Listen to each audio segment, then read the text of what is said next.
안녕하십니까? 전 올해 58살이 된 주부이고 동갑내기 남편과 슬아의 예쁜 딸 아이 둘을 기르고 있어요. 이젠 하나로 줄었지만 말이죠. 지금으로부터 3년 전 어느 여름날 저희 가족에게 청천벽력과도 같은 소식이 하나 들려오게 되었어요. 아직도 그날이 눈에 선하고 잊혀지지가 않네요. 그날 새벽에 일을 마치고 지친 채로 돌아올 큰딸을 맞이하기 위해 저와 남편은 깜짝 선물까지 준비하고 기다리고 있었습니다. 그런데 전화가 한 통 오더군요. 딸아이로부터 걸려온 전화였습니다. 보통 저희 부부가 그 시간에 잠을 자고 있어 저희 딸은 일부러 전화를 걸지 않거든요. 그래서 그런지 그 전화 벨소리가 제겐 참 불길하게 들려왔었습니다. 부모의 촉은 피할 수 없다고 하더니 전화에서 들려온 것은 바로 저희 집 첫째 딸의 사고 소식이었어요. 우리 딸의 이름을 말하고 보호자가 맞냐며 물어보고는 바로 응급실로 오라고 하더라고요. 위급한 상황이라고 하면서 말이에요. 저희 집 두 딸아이들은 할머니에 대한 애착이 굉장히 강했습니다. 그 이유도 그럴 수밖에 없었던 것이 저와 남편이 둘 다 돈을 벌어야 해서 아이들이 부모 손에 자라지 않고 저희 어머니 손에 자랐거든요. 아이들에겐 외할머니인 셈이죠. 매일 아침 온 가족이 함께 집을 나서서 저희 어머니께 아이들을 맡기고 저희 부부는 각자 일을 하러 갔고 저녁에 아이를 데리고 집을 가거나 종종, 아니 꽤나 자주 어머니께 아이들의 잠자리도 부탁하곤 했습니다. 적어도 일주일에 이틀 정도는 어머니네 집에 재웠던 것 같아요. 그래서 어머니의 집에도 저희 아이들의 옷이며 짐이며 많이 있었습니다. 그래서 그런지 엄마와 아이들 사이에 형성되어야 할 애착 관계는 할머니와 아이들 사이에 생겨버렸어요. 그래도 아이들은 저와 저희 어머니 둘 다 너무 사랑해 주었습니다. 순하기도 얼마나 순했는지 할머니랑 헤어져도 할머니 잘 자 하며 저를 따라왔고 제가 미안하다고 오늘 할머니 집에서 잘 수 있겠냐 물으면 엄마 화이팅 사랑해 라고 하며 응원해 주곤 했죠. 그렇게 두 딸 모두 참 잘 자라주었습니다. 때는 첫째 딸이 고등학교를 졸업하는 나이였고 둘째 딸이 중학교를 졸업하는 나이가 되었을 때였어요. 그때까지 저희 어머니가 아이들의 양육을 참 많이 도와주셨습니다. 그때쯤 되었을 때 남편의 일이 잘 풀리면서 저까지 굳이 일을 할 필요가 없어졌고 늦었지만 아이들에게 온 마음을 다하자 싶은 마음에 일을 그만두고 살림을 하기 시작했죠. 그때까지 어머니는 근 20년을 가까이 사시면서 옆에서 많이 도와주셨습니다. 저도 저희 어머니도 젊었던 나이부터 돈을 벌어야 해서 오붓한 시간을 보내본 적이 없었어요. 그래서 늙었지만 그때부터라도 효도나야겠다 다짐했었습니다.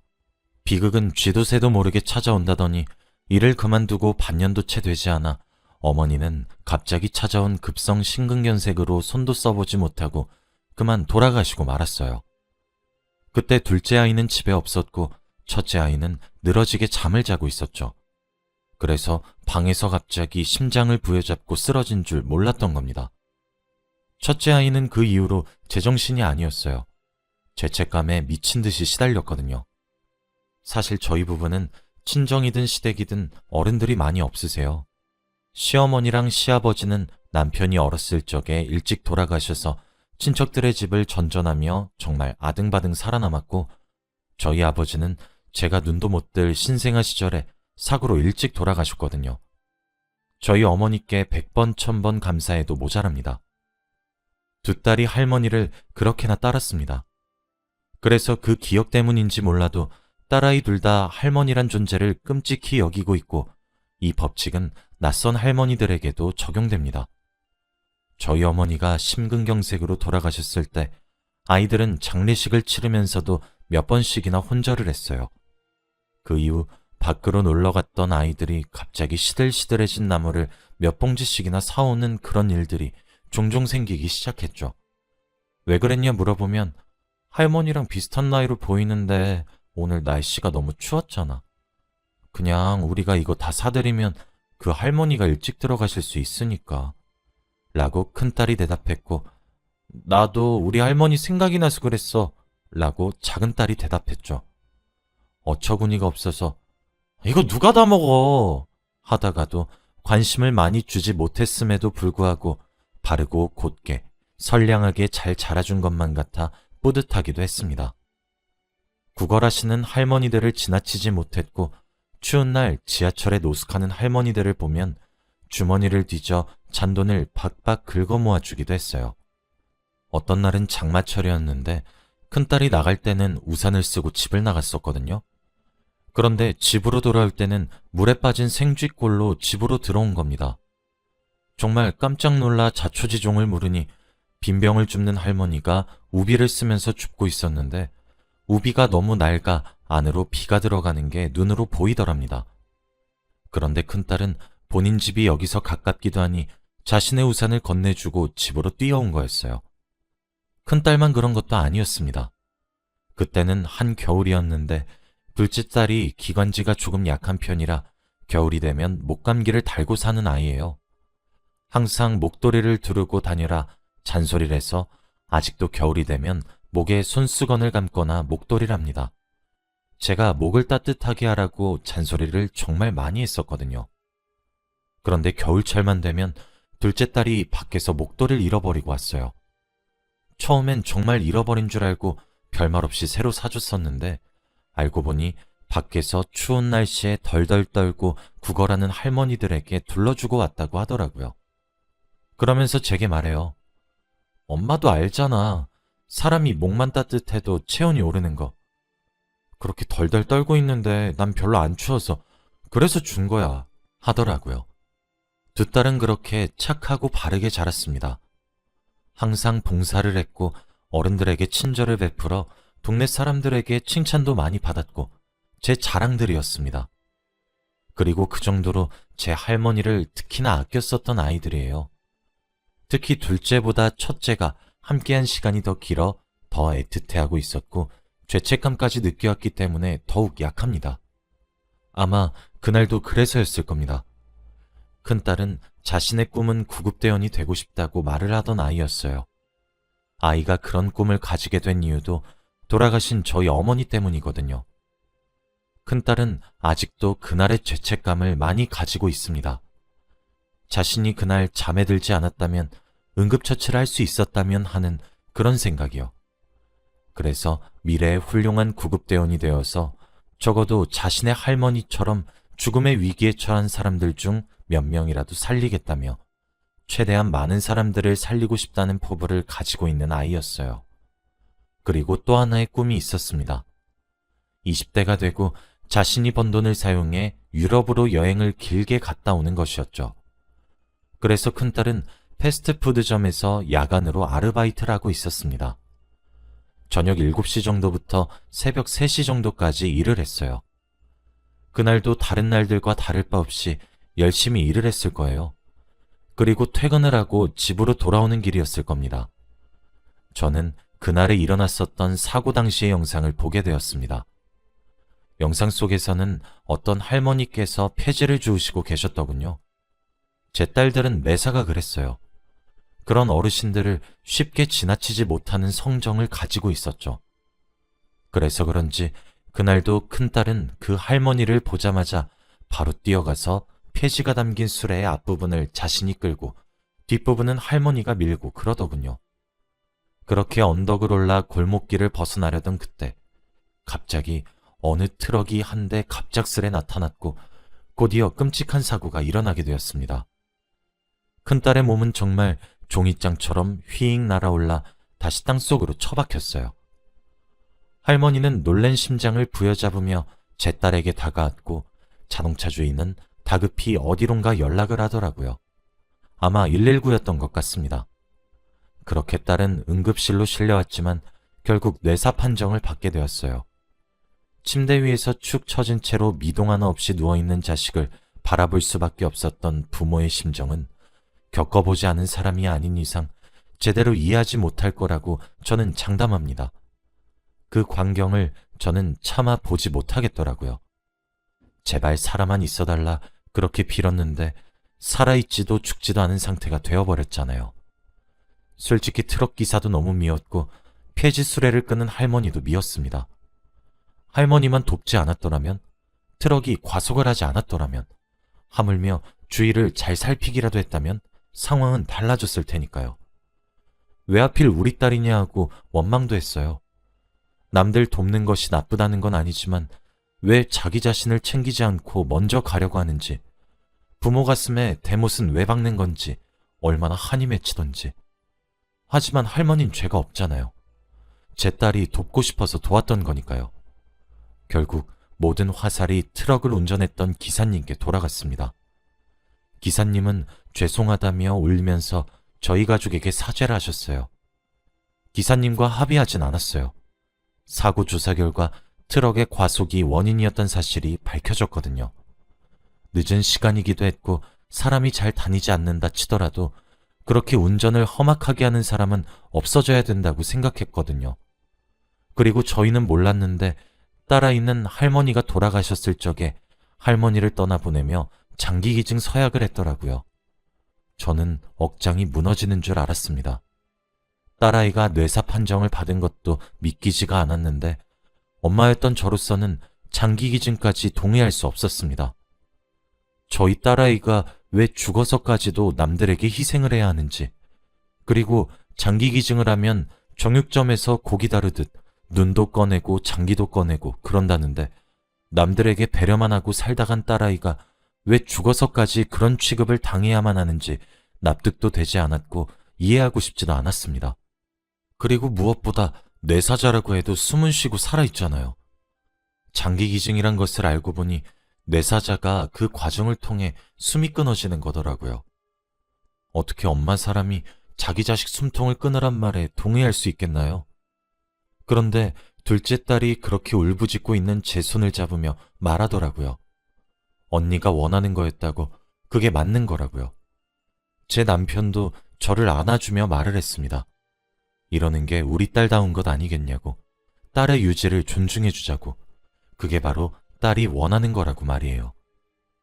병원에서도 제가 걱정하는 것처럼 딸아이의 몸을 절대 함부로 다루지 않을 것이고 숭고한 배려와 희생으로 생각하겠다 말씀하시더군요. 그렇게 우리 딸은 결국 생전 자신이 했었던 생각대로 장기를 기증하였고 그렇게 총 6명에게 새로운 삶을 선물해주고는 하늘의 별이 되었습니다. 그쯤 되니 하늘이 원망스러워지더라고요. 제가 사랑하는 사람을 죄다 데려가는 기분이 들었거든요. 우리 부모님도 모자라 자식까지 데려가나 싶었습니다. 딸아이의 장례식도 사실 무슨 정신으로 치렀는지 기억이 잘 나지 않아요. 원래 부모의 상을 치르는 것보다 자식의 상을 치르는 것이 더 지옥 같다고 얘기하잖아요. 저와 남편은 상주도 제대로 서지 못했습니다. 장례식 내내 넋이 나가 있었던 것 같아요. 하나 남은 둘째 딸이 모든 것을 정리해야 했습니다. 그 어린 나이에 말이죠. 지금 생각해도 참 미안하네요. 저와 남편은 그 이후로도 한참의 시간 동안 눈물로 나를 지새우고 슬픈 나날들을 보냈습니다. 사실 저희 집에는 새 자전거가 하나 있어요. 꽤 비싼 돈을 주고 구입했죠. 그 자전거를 산 이유는 이젠 볼 수 없는 큰딸을 위해 저희 부부가 돈을 모아 산 선물이었습니다. 큰딸은 매번 알바를 끝나고 돌아오는 길이 골목길이라 무섭기도 하고 하루 종일 서서 일을 하다가 오는 건데 자전거 사주면 자기가 빨리 집에 돌아오지 않겠냐고 하면서 조르고는 했어요. 저희 집 사정이 그리 여유롭지 않아 저희도 생활비를 쪼개 돈을 모아야 했죠. 첫째 딸이 사고를 당했던 그날 저희 부부는 큰딸의 귀가를 기다리고 있었습니다. 잠을 자지 않고 말이에요. 왜냐하면 그날이 바로 저희가 큰딸을 위해 자전거를 새로 장만했던 날이기 때문이거든요. 자전거를 하루라도 빨리 선물해 주었음 사고가 나지 않았을까요? 남편과 저는 자전거가 세워져 있는 베란다를 볼 때마다 눈물 지었습니다. 사실 그때 남겨진 딸아이를 제대로 챙겨주지 못했던 것은 조금 후회가 되네요. 그래도 둘째 딸은 씩씩하게 혼자 이겨내 주었던 것 같아요. 사실 우리보다 대견해요. 나이 터울은 3살 정도가 났지만 쌍둥이처럼 자라왔던 자매였기에 자신의 반쪽을 잃어버린 듯한 느낌이 들었을 텐데. 오늘은 저희 딸이 숨을 거둔 지 꼭 3년이 되는 날입니다. 3년의 시간을 보내면서 저도 남편도 그날의 슬픔을 완벽히 잊진 못했지만 이젠 앞으로의 나날을 보내며 살 수 있을 정도로 슬픔을 극복하긴 했어요. 둘째 딸 덕분이기도 합니다. 둘째 딸은 그 이후로 열심히 공부를 하기 시작했어요. 자신의 전공과 다른 곳으로 대학 편입을 하면서 말이죠. 저희 둘째 딸의 직업이 무엇인지 아시나요? 바로 첫째 딸이 되고 싶어 했던 구급대원이 되었습니다. 사실 저희 부부는 둘째 딸도 슬프겠지만 부모만큼 슬프겠나 하는 생각을 가지고 있었어요. 그런데 우리 둘째 딸은 자신만의 방법으로 자신의 언니를 기리고 있더라고요. 둘째 딸이 언니의 꿈이었던 구급대원이 된 이유는 간단했습니다. 자신도 언니의 숭고한 희생정신을 담고 싶고 언니가 못다 이룬 꿈을 자신이 대신 이뤄주고 싶다는 이유뿐이었어요. 둘째 딸의 원래 꿈은 소방관이었거든요. 그래서 첫째와 둘째가 동생인 너는 불을 꺼서 사람을 구해내면 언니인 내가 응급처치도 잘하고 병원으로 재빠르게 이송해서 꼭 살려낼게. 우리 같은 곳에서 근무하면 정말 좋겠다. 우린 정말 내노라는 파트너가 될지도 몰라. 하며 종종 말하곤 했었습니다. 불을 끄는 꿈을 포기한 이유는 저희 때문이었어요. 둘째가 그러더군요. 언니를 잃어버렸을 때 저와 남편이 울부짖고 힘들어했던 모습이 너무 보기가 힘들었다고 말이죠. 그리고 생각했답니다. 소방관 중에서도 구조 분야는 항상 두 사람을 구해야 한대요. 한 사람은 구조를 요청한 사람이고 또 다른 한 사람은 바로 자기 자신이죠. 그리고 제 어머니이자 딸아이의 할머니도 언니도 잃은 저와 남편을 봤을 때 자신도 남들에게 희생하다 죽게 되면 저희 부부를 죽어서도 볼 낯이 없을 것 같았답니다. 자기를 언니처럼 잃게 하고 싶지도 않았다고 해요. 그래서 언니의 꿈이자 사람을 살릴 수 있는 소방관 중에서도 구급대원이 되기로 마음을 먹었다고 합니다. 저희 집 베란다에 3년째 방치되어 있었고 저와 남편의 눈물 버튼인 자전거는 이제 우리 둘째 딸이 교대 근무를 하면서 그 자전거를 타고 다니고 있습니다. 며칠 전 둘째 딸이 그러더라고요. 심정지 환자를 자신의 손으로 심폐소생술을 해서 살려냈다고 말이에요. 돌아가신 할머니가 너무 생각났다고 합니다.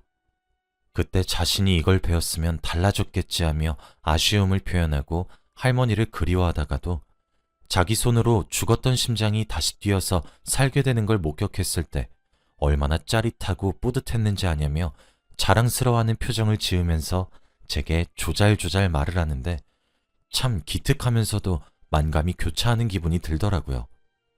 사실 화재 현장이든 응급 현장이든 둘째 딸이 받게 될 트라우마가 많이 걱정이 되었었는데 둘째 딸아이를 보면 괜찮다는 생각이 들어 마음이 놓이는 것도 있습니다.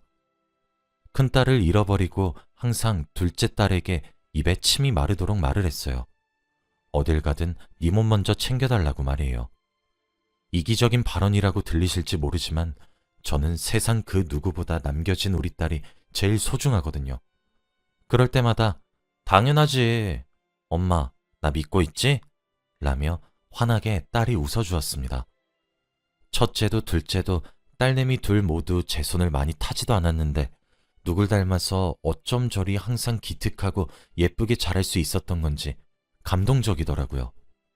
그런 딸을 보면서 저도 일상으로 점점 돌아오려고 노력하고 있어요. 아이를 잃은 이후 제 삶은 피폐해질 대로 피폐해졌었는데 남은 아이를 위해서라도 제가 일어서야 될 것 같습니다. 그래서 저희는 다음 달에 이사를 가요. 지금 살고 있는 집엔 우리 큰딸의 흔적이 너무 많이 남아 있어서 제가 슬픔을 극복하지 못하고 있거든요. 물론 큰딸을 잊겠다는 이야기가 아닙니다. 그저 가슴에 묻어두고자 해요. 항상 그리울 것이고 죽을 때까지 우리 딸이 생각나겠지만 말이죠. 제 이야기를 들어주셔서 감사합니다. 익명으로 이렇게 넋두리라고 나니 가슴이 한결 가벼워지는 것 같아요. 오늘도 다들 행복한 하루 되시길 바래요.